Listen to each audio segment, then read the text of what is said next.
matak dina hikmah Ibnu Athaillah anu ka-44 ya kan.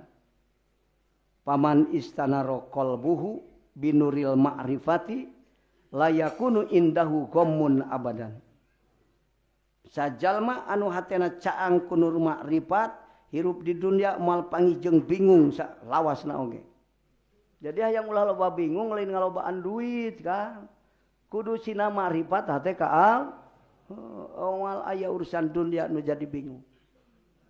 Ngaca urang ka batur nu beunghar loba nu dirempel terus tarangna.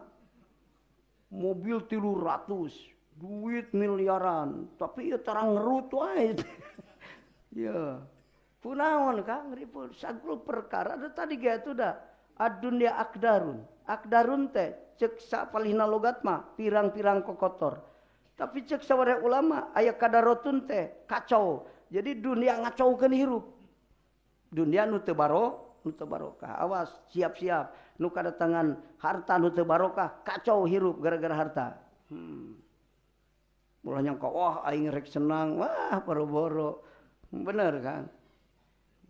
Nu barokah batur mah ulah katingali urang menepo nu beunghar senang, hayang beunghar na we unggul.